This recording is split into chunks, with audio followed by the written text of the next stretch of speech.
avanço das facções criminosas tem sido um dos grandes desafios da segurança pública no Brasil. No Maranhão, as forças policiais têm intensificado operações, investigações e ações de inteligência para enfraquecer esses grupos. Mas como funciona esse enfrentamento na prática? Quais resultados já aparecem e quais são os desafios para garantir mais segurança à população? A atuação da Polícia do Maranhão no combate às facções criminosas é o nosso tema de hoje no Contraplano.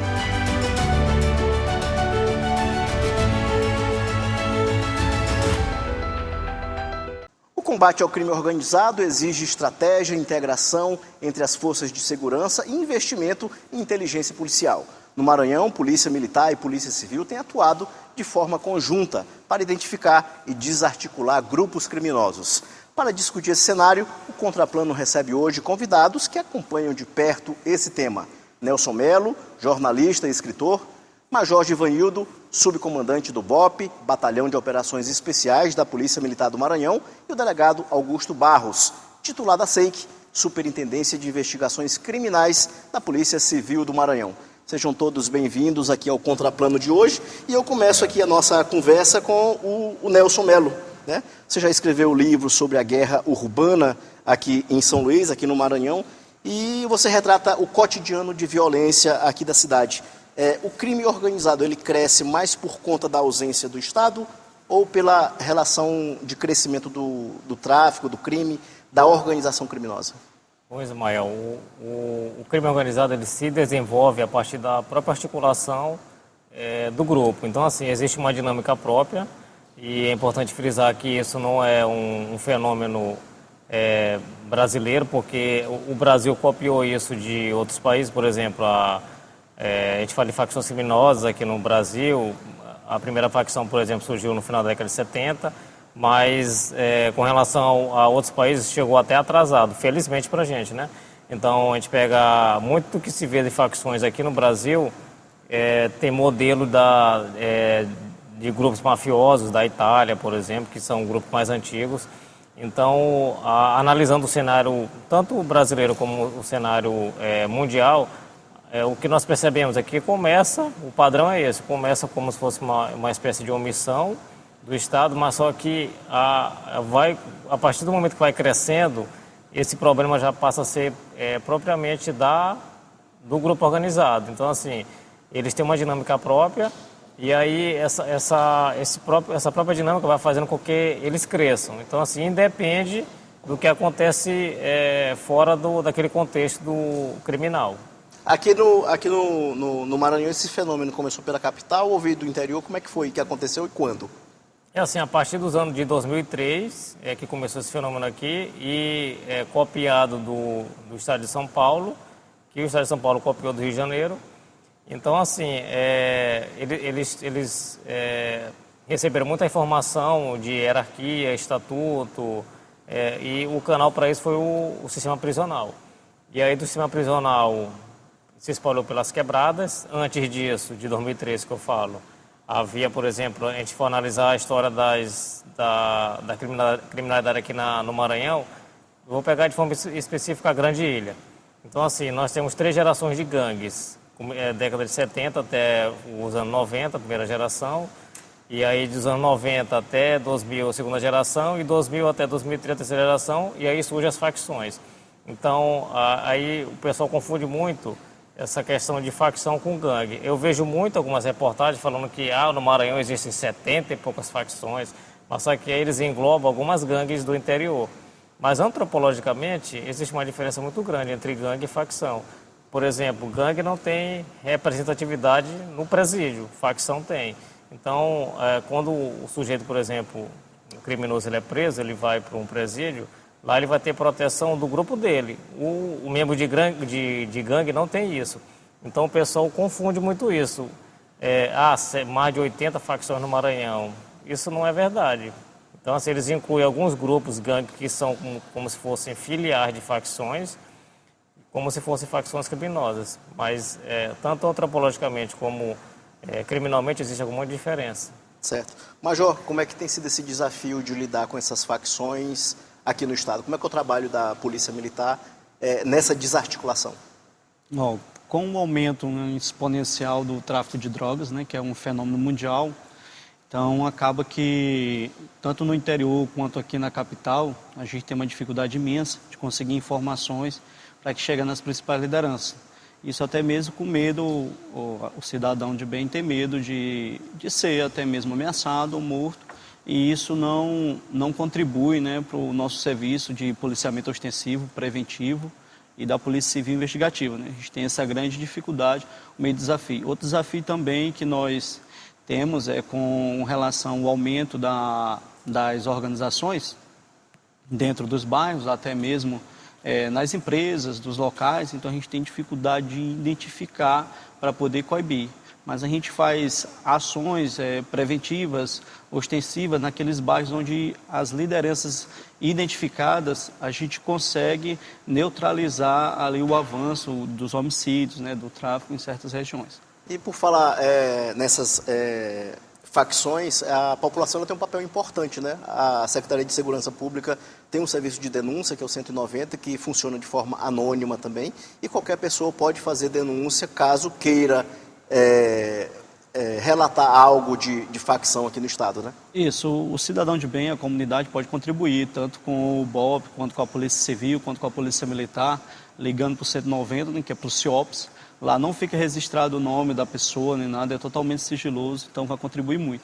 A gente percebe que hoje, com a tecnologia, ajuda tanto as forças de segurança quanto as organizações, né? Utilização de meio de WhatsApp, de mensagem. Então é um meio que vai nos ajudar muito, né? Tem o Disque Denúncia também da Polícia Civil, que vai nos ajudar a identificar, né, os locais para fazer policiamento, né, preventivo e ostensivo, e a parte investigativa com a Polícia Civil. Delegado Augusto Barros, como é que as facções criminosas estão estruturadas atualmente aqui no estado?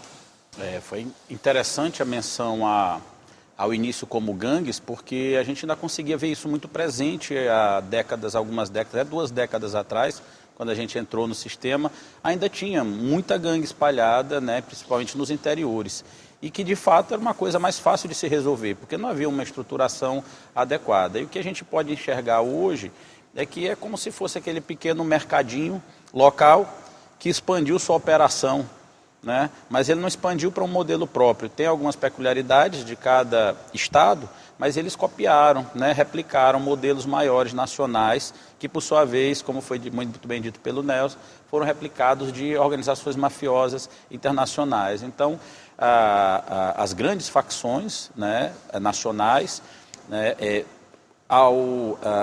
criaram um método próprio, como se fosse uma grande empresa, com disciplinamento da sua hierarquia, né, com uma divisão de tarefas, como se uma empresa fosse.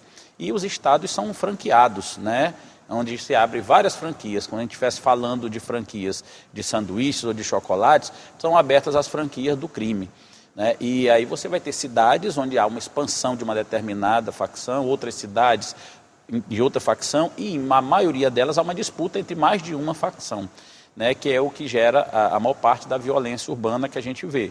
A disputa de território, a cobrança de dívidas, né, as vinganças que se estabelecem a partir dessas disputas. E o cenário somente ficou mais desafiador para todos nós.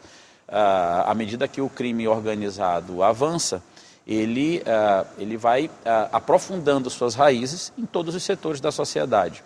Então, o que era aparentemente, antigamente, né, um movimento desorganizado que ficava num bairro de periferia, hoje ele atinge todos os níveis, porque o alto poder financeiro dessas organizações acaba trazendo influências maléficas dentro dos próprios poderes públicos, dentro do próprio poder público, né? Então a gente vai ver resultados ruins em todos os aspectos. Então, para conseguir combater isso daí, o Estado tem que ter uma resposta que não é uma resposta ordinária, do dia a dia, do pequeno ladrão que rouba para poder comprar alguma coisa, para consumir droga, ainda que às vezes tenha correlação com o crime organizado, mas existe o pequeno crime, o crime que seria, melhor dizendo, não planejado, desorganizado, né? Este sim é do trato ordinário. E para o trato com crime organizado, que esse sim, então, nós precisamos exatamente de uma especialização de todo o Estado, das polícias,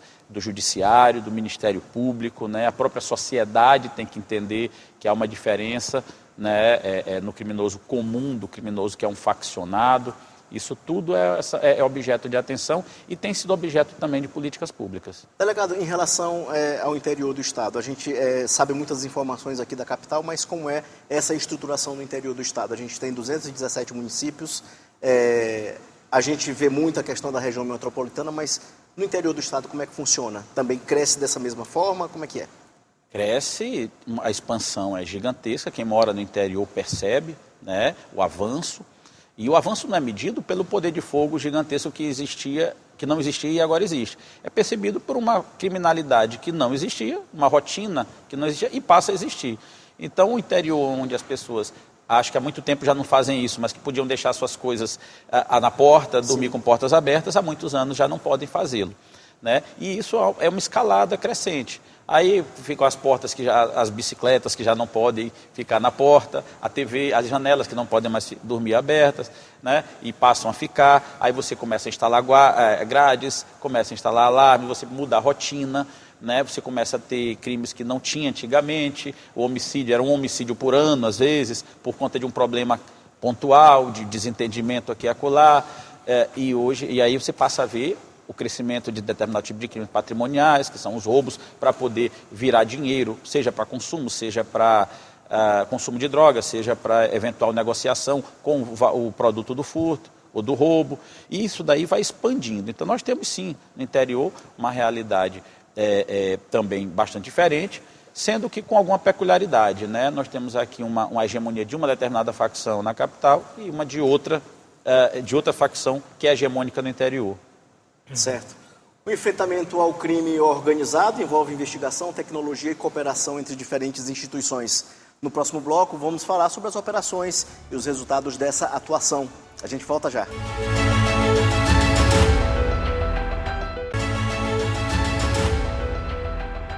Estamos de volta com o Contraplano. O combate às facções criminosas passa por investigações complexas e operações integradas entre polícia, Ministério Público e Poder Judiciário. Além disso, a tecnologia e a inteligência policial têm sido cada vez mais importantes para identificar e desarticular organizações criminosas no Estado. Major Givanildo, como é que são planejadas essas operações nesse enfrentamento contra as facções aqui no Estado? Nós hoje temos a Diretoria de Inteligência da Polícia Militar e no BOP nós temos a Agência de Inteligência Local. Então, a gente consegue identificar por meio da atividade de inteligência, né, e as principais lideranças, tanto do Estado quanto de outros estados que venham buscar abrigo no Maranhão e vice-versa. Para ter ideia, o ano passado, nós, no mês de maio, fomos contactados pela Polícia do Goiás, o BOP com as Forças Integradas do Combate ao Crime Organizado lá, FICO, do Estado de Goiás, que havia uma célula na cidade de Carolina do Amigos do Estado, que é a organização de lá, né? Sim. Então, quando chegamos na cidade, já haviam lá fazendas, helicópteros, né? Havia também residências, hotéis, uma rede hoteleira. Então, ele era o braço financeiro daquela organização naquele estado. Então, a gente conseguiu, através da atividade de inteligência, localizar e conseguiu prender juntamente com o BOP do Goiás.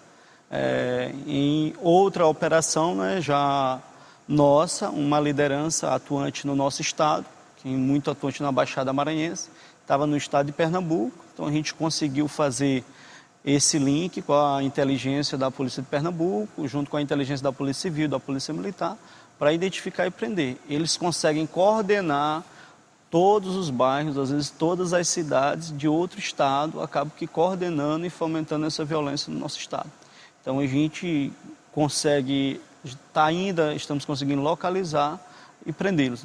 Então, através da atividade de inteligência e também especialização, a gente no BOP estamos agora com um curso de ações táticas aberto, né, para especializar mais os policiais no combate a essas organizações criminosas. E no mês de agosto a gente já vai fazer também um curso de operações especiais para fortalecer o enfrentamento a essas organizações. Delegado, a inteligência tem sido de fundamental importância para desarticular essas organizações aqui no Estado. Certamente. não apenas a inteligência para determinar localizações, identificação dos indivíduos, mas hoje em dia a inteligência tem sido estruturada para poder promover a descapitalização, né? Então nós tivemos a grata surpresa esse ano, né, com o apoio do governo do estado, criar o Centro de Recuperação de Ativos, né? Então é uma forma de oficializar a possibilidade de reversão de recursos do crime para as forças de segurança. Então, essa unidade nova que foi criada, né, ela vem para poder organizar recursos que vêm sendo auferidos com esses combates que vão acontecendo ano após ano. Então, lá na SEIC, por exemplo, nós temos o Departamento de Combate ao Crime Organizado, que no ano de 2024 bloqueou em torno de 15 milhões de reais, no ano de 2025 bloqueou em torno de 20 milhões de reais. O contrário, né? 20 em 2024 e 15 em 2025. Isso ajuda a desfalcar essas organizações também, né? Exatamente. Por quê? Porque todos esses recursos, eles viram suborno, né, propina a agentes públicos, eles viram pagamento de advogados para que possam defender e mantê-los fora das grades por mais tempo possível, corrupção de agentes públicos de modo geral, e, obviamente, o proveito do crime praticado. Então, quando você tira o proveito do crime, o crime se torna desinteressante na maior medida. Então, a inteligência hoje, que já existe para que a gente integre as forças de segurança estaduais, as forças de segurança nacionais, essa inteligência ela vem sendo trabalhada de forma crescente, para que as polícias trabalhem melhor, integradas entre si, com outros órgãos, né? E, obviamente, progredindo para que sejam apresentados avanços palpáveis na inteligência financeira, que é uma outra fronteira que nós temos que aprender a lidar, e isso vai depender não apenas da especialização das polícias, mas vai depender também, sobretudo, da especialização do Poder Judiciário, né, do Ministério Público, para que possam dar vazão às investigações complexas que nascem daí. Doutor, essas organizações elas costumam também investir em coisas que teoricamente são legais, né, como franquias de todos os tipos, de chocolate, lavanderia, de tudo que for possível, sorveteria.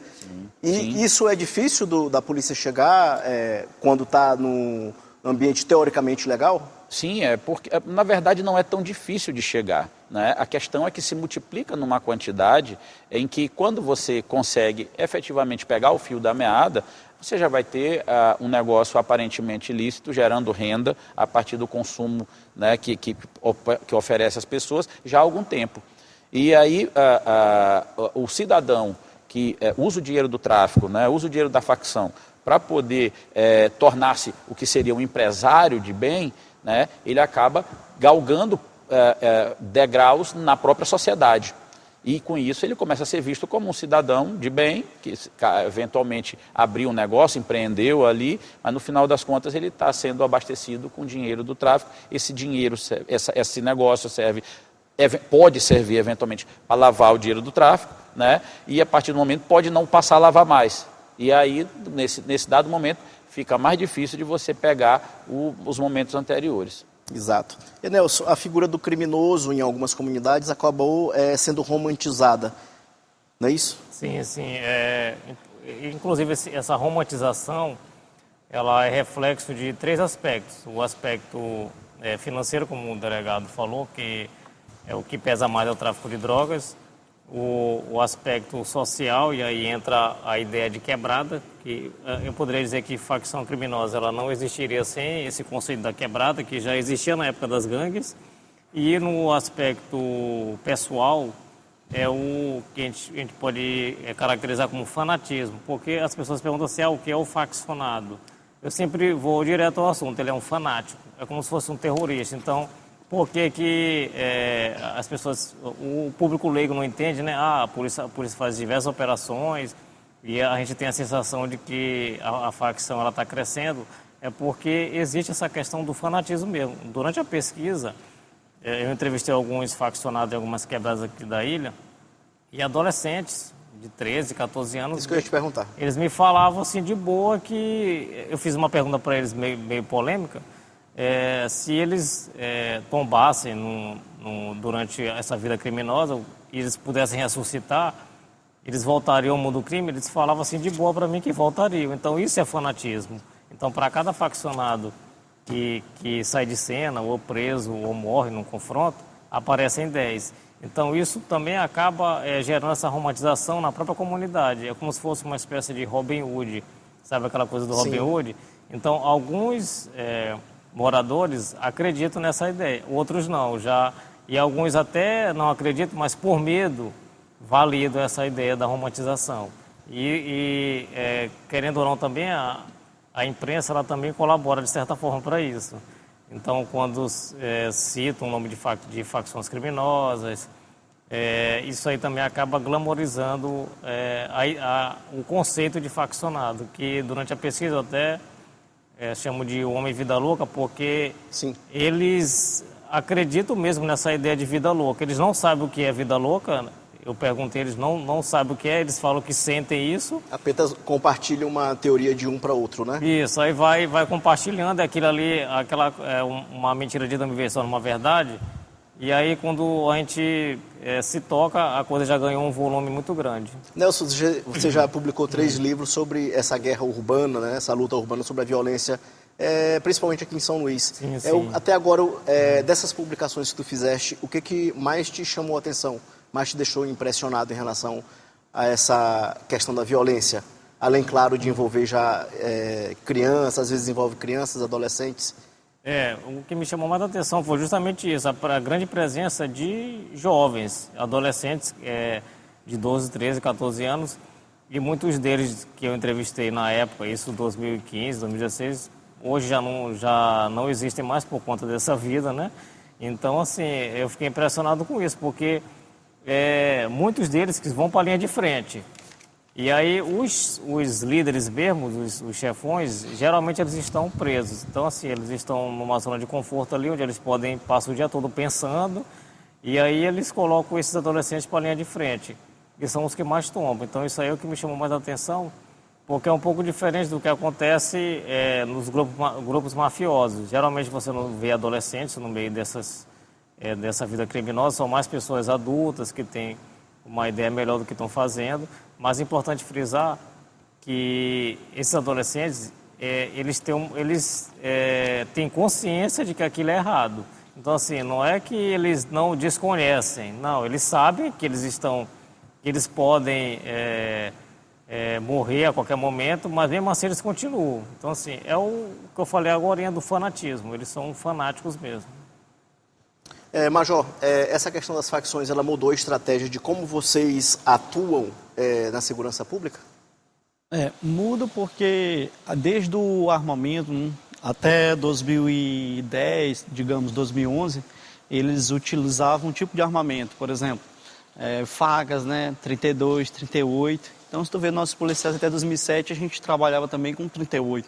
Hoje não. Então, o modus operandi das organizações criminosas, não só da forma como fazem o tráfico de drogas, mas também a violência urbana por meio de arma de fogo letal, utilizam muito um poderio maior, arma de uso restrito aumentou, por exemplo, pistolas. Ontem houve uma operação da Polícia Civil que teve a apreensão de 3 submetralhadoras aqui em São Luís, né? Em um bairro de São Luís. No interior, 4 fuzis já foram apreendidos este ano. Então, nós temos grande dificuldade nesse sentido do aumento não só da questão do tráfico de drogas, mas do poderio bélico dessas organizações criminosas. Então, para isso a gente precisa, né, se reestruturar, se reinventar no sentido não só de treinamento, como de recursos humanos, quanto de recursos materiais, né, como material de ponta para combater e treinamento. Delegado Augusto Barros, as facções estão atuando mais pela violência ou controle estratégico? Nós estamos numa fase em que ambos estão avançando bastante. Foi feito há alguns anos atrás um estudo, né, do IPEA traçando cenários projetivos. Esses cenários eles se concretizaram. O que a gente tem? Nós temos meio que uma cristalização da violência nos grandes centros, onde as facções já atuam há mais tempo, eles se tornam mais profissionais, tentam diminuir índices de homicídio, tentam para poder fazer com que o negócio da venda da droga ou os outros negócios fluam melhor, né? E, no entanto, no interior do estado, onde a fase de evolução das facções é diferente e há uma expansão maior, né, dos seus negócios, a violência tende a sempre aumentar. Então, o que nós temos aqui? Nós temos homicídios que decrescem durante algum período, depois se elevam novamente na capital, apesar da capital da capital de São Luís, área metropolitana, né, apresentar altos índices de homicídio, como as demais capitais, mas ela fica meio que estabilizado, com tendência às vezes de uma pequena queda, às vezes um pequeno aumento. Já no interior do estado, a tendência às vezes acontece de aumentar. Por que isso, né? É porque justamente onde não existia passa a existir. E aí as estratégias têm que ser diferentes em ambos os locais, né? Então aqui a gente tem que desestruturar as facções que estão, né, identificando, prendendo as lideranças, né, e tirando seus recursos, e no interior catalogando cada novo faccionado que passa a fazer parte, passa a atuar, né, nos interesses dessas facções. Então, tudo se retroalimenta, nós trocamos informações com todos, com a sociedade civil, com a polícia militar, com os órgãos de inteligência que hoje todas as polícias têm, né? Se você for analisar, bombeiro hoje tem sua unidade de inteligência, guarda municipais também tem. Então é importante a soma de todos esses esforços para poder construir, né, o conhecimento sólido que vai apoiar nossas ações efetivas a partir da inteligência. Ok, delegado. Mas o enfrentamento ao crime organizado não se limita à repressão. No próximo bloco, vamos falar sobre os desafios da segurança pública e os caminhos para prevenir a violência. A gente volta já.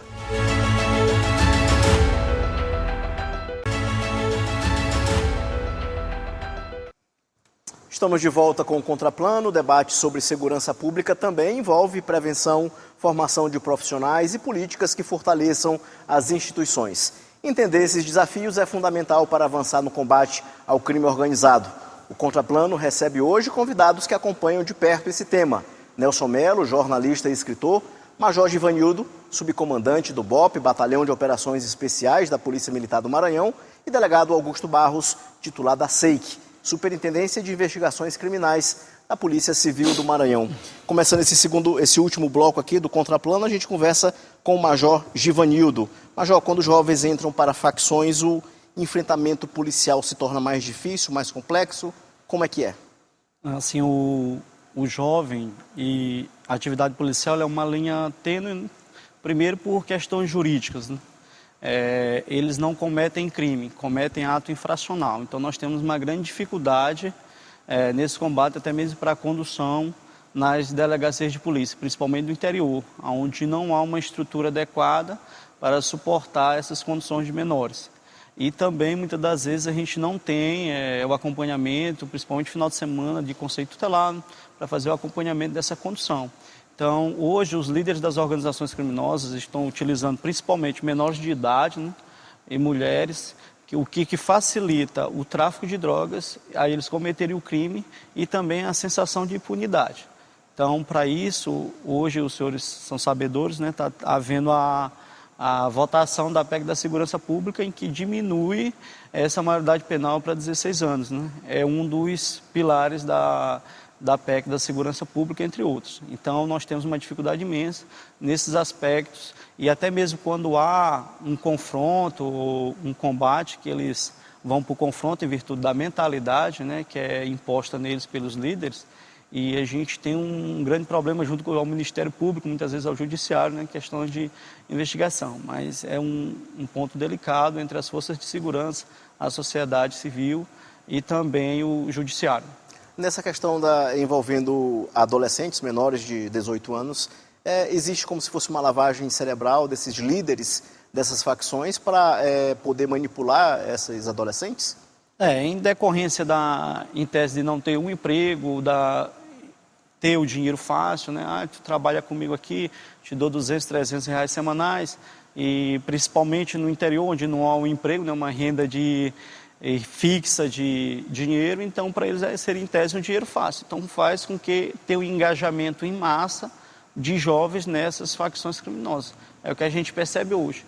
De 30 conduções, metade praticamente são menores de idade. Sempre há um maior ou menor, ou justamente muitos menores, né? Porque sabem que se for apreendido hoje, não haver estrutura adequada, no mesmo dia ele já está liberado. Delegado, em relação a essa votação da PEC para reduzir a menoridade, o senhor acredita que ajuda muito? Nós temos um problema multifatorial, né? Que não vai se resolver com uma solução única. De fato, nós temos o chamamento de muitos jovens por uma questão econômica difícil do país, que não oferta empregos suficientes, né? Então faltam políticas públicas de emprego, obviamente, para as crianças, né? De atenção para a criança, de educação para todos eles, para a criança, para acompanhamento do adolescente, de reforço do emprego, né? Técnico, né? Profissional, que não seria necessariamente, o indivíduo não precisa necessariamente de um diploma universitário, né? Ele pode ter um curso profissionalizante que dê para ele uma profissão digna. Então a economia mais forte, de fato, ela tira o interesse do crime, né? Ele tira mão de obra do crime. Mas, no entanto, sim, nós temos várias frentes de batalha. A diminuição da idade penal, ela não é um motivo, se a gente olhar exclusivamente como é triste você ver uma pessoa que está ainda em formação, né, entrar para o crime, né, você vê que é um problema, mas você está gerenciando problemas. Essa pessoa ela vai alimentar uma violência urbana muito séria. Então, a prevenção tem que atuar, mas a repressão também tem que atuar. Então, o que se quer? Se quer ruas mais seguras. Então, se um adolescente tiver que enfrentar, né, as barras da justiça, né, já como adulto, né, porque isso acontece eventualmente, inclusive nos países de primeiro mundo, acredito que é um dos caminhos, sim, também para se buscar a solução, mas não o único, obviamente. O caminho é uma estruturação maior, envolvimento de toda a sociedade para resolver essa questão da criminalidade, que é o assunto de primeira importância hoje, de primeiro interesse de toda a população no país. Então, a redução da idade penal é uma, mas a estruturação, eu vejo sempre, a celeridade da punição, ela é muito importante, às vezes é mais importante do que o agravamento da pena, né? Se você garante que aquele indivíduo que cometeu o crime, ele vai ser levado rapidamente às barras da justiça, vai responder, vai permanecer preso, né? Isso tira aquela sensação de proveito do crime, isso aumenta na população o sentimento de credibilidade com as instituições, de segurança, né? E isso ajuda, a gente discute muito só apenas enrijecimento das penas, né? Vamos endurecer mais as penas, isso é importante também de crimes específicos, mas mais importante do que isso é fazer uma tramitação rápida dos processos para que esses indivíduos sejam efetivamente tirados do convívio da sociedade e permaneçam durante o tempo determinado pela justiça fora de circulação. E aí, aliado a isso, obviamente, a especialização de todo mundo que forma o sistema de repressão, né, estatal. Né? Temos que reforçar aí as polícias, especialmente nas áreas de inteligência, né? A integração de todos, a fiscalização de fronteiras, que isso. Toda vez a gente tem meio que uma fórmula, né? Vamos integrar inteligências, vamos fortalecer fronteira, é meio que uma fórmula de bolo, né? Só que na prática, né, isso demanda muita coisa e tem soluções que dependem de menos estrutura, digamos assim, né? O que seria exatamente um foco específico em determinados tipos de crime mais, digamos assim, mais lesivos, para que eles tramitassem rapidamente e garantissem penas duras e sem, obviamente, e aí entra de novo a questão da lei, né? Sem os benefícios legais entregues de forma antecipada. Né? Então, nós falamos de progressão de regime, falamos de saída temporária, tudo isso diminui na população o sentimento, né, de que o crime não compensa, né? Isso de alguma forma atrai gente para o crime e aí nós temos aí uma situação que cresce numa proporção maior do que a do Estado tem condições de dar respostas.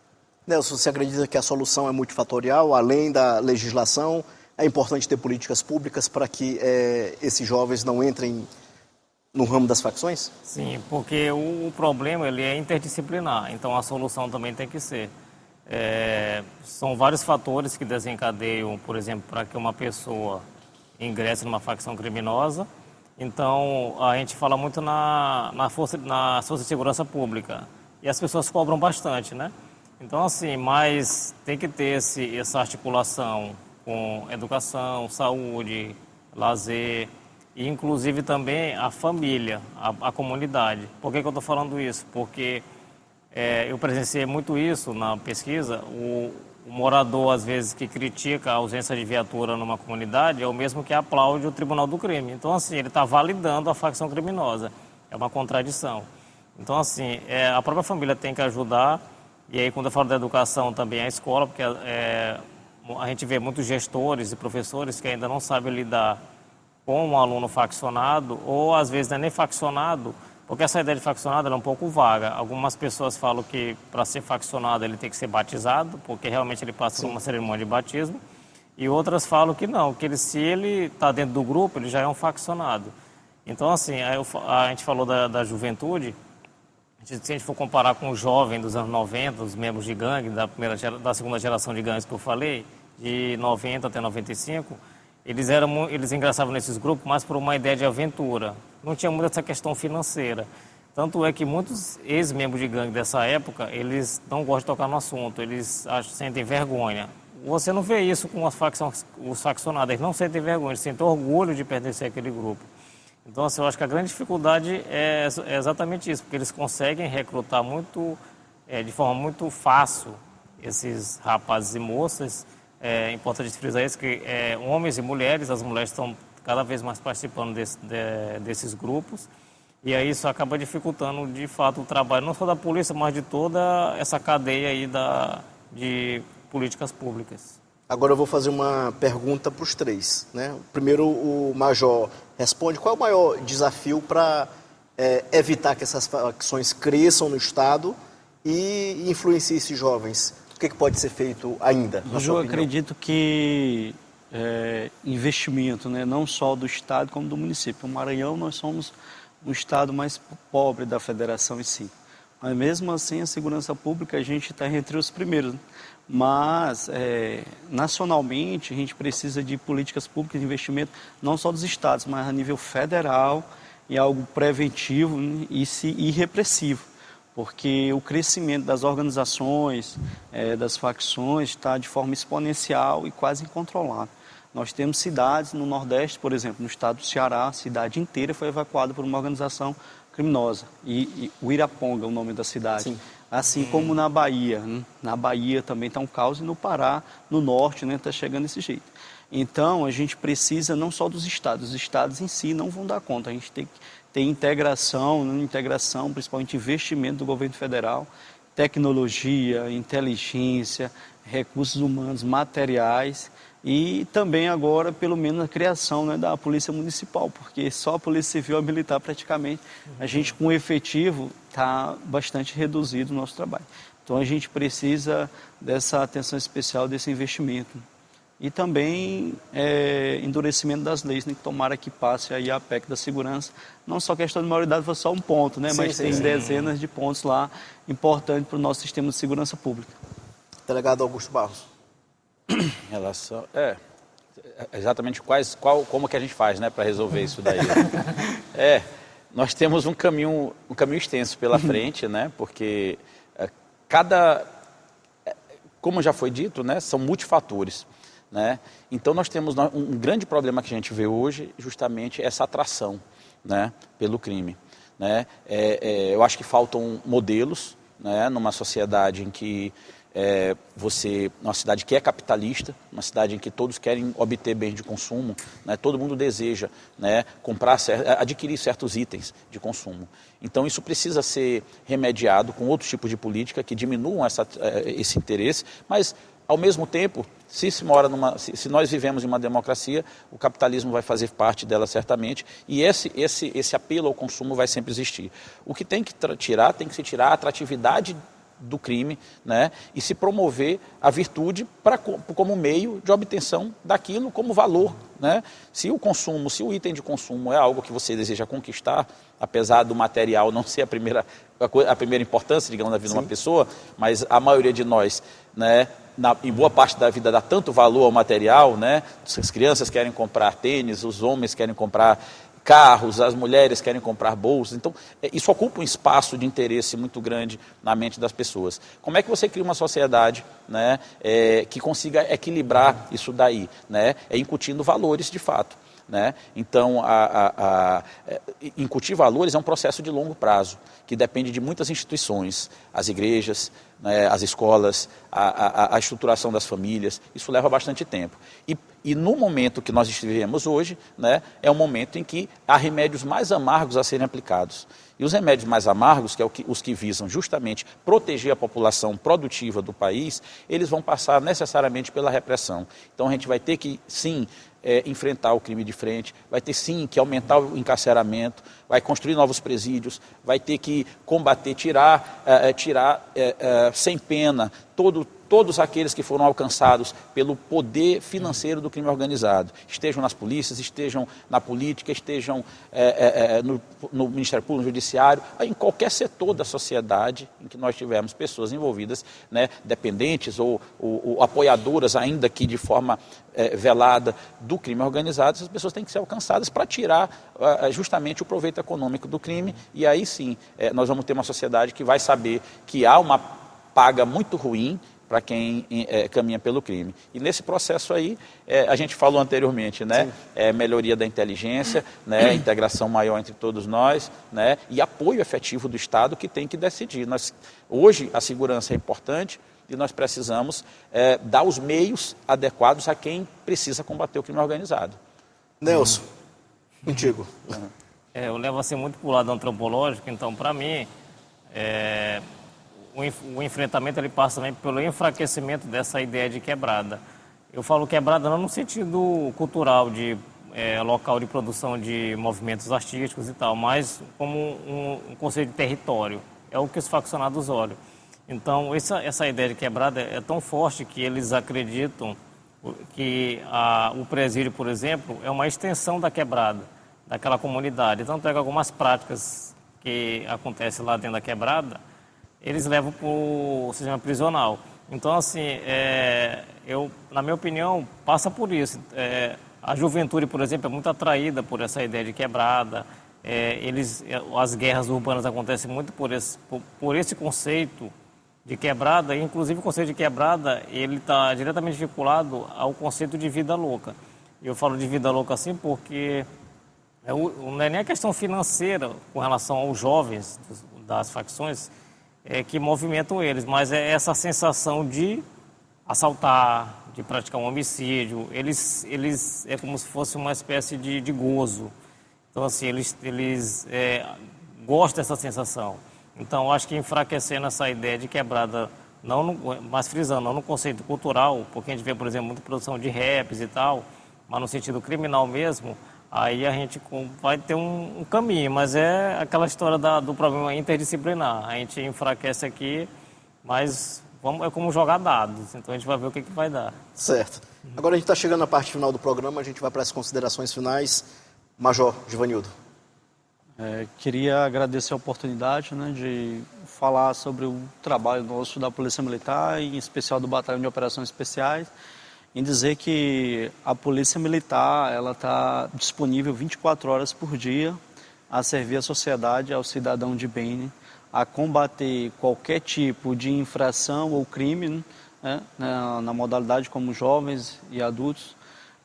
Dizer que no nosso batalhão também a gente não combate só essas facções criminosas com o tráfico de drogas, mas também combatemos as organizações criminosas no domínio de cidades, que são aquelas que fazem os assaltos a bancos e utilizam explosivos. Então, para isso, a gente tem equipes especializadas no combate também a essas organizações criminosas, que deu uma baixa grande, né, de 2015 para cá, graças ao trabalho integrado, né, da Polícia Militar, em especial a roubos e furtos da Polícia Civil. Então, agradecer a oportunidade. Muito obrigado.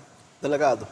Agradecer a oportunidade de falar em nome da Polícia Civil, dizendo que no que diz respeito ao combate ao crime organizado, nós temos recebido apoio, tanto da direção da Delegacia Geral, na verdade, como da Secretaria de Segurança, né, conseguindo atualmente algumas melhorias importantíssimas, como foi justamente a criação do Centro de Recuperação de Ativos, que já foi criado por lei complementar pelo governador, né, isso vai trazer certamente um efeito muito benéfico nos próximos anos, mas que caminhamos avançando. Então, a SEIC entrega o trabalho de combate ao crime organizado através de vários departamentos, dentre eles o Departamento de Combate ao Crime Organizado, o Departamento de Roubo a Instituições Financeiras, que é o vulgo roubo a banco, o Departamento de Roubo a Cargas, o Departamento de Combate a Crimes Tecnológicos, que são os crimes cibernéticos, né, e o Departamento de Operações Táticas Especiais, que além de apoiar, de fazer o apoio tático às nossas operações mais difíceis, ele também tem uma investigação só, que é o crime de extorsão mediante sequestro. Então, temos bastante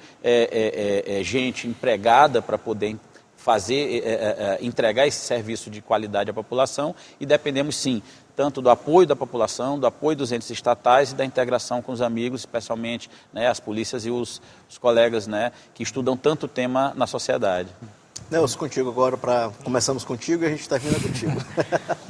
Primeiro agradecer a oportunidade, que é o Major, o delegado Augusto Balco, já conheço já há bastante tempo, né?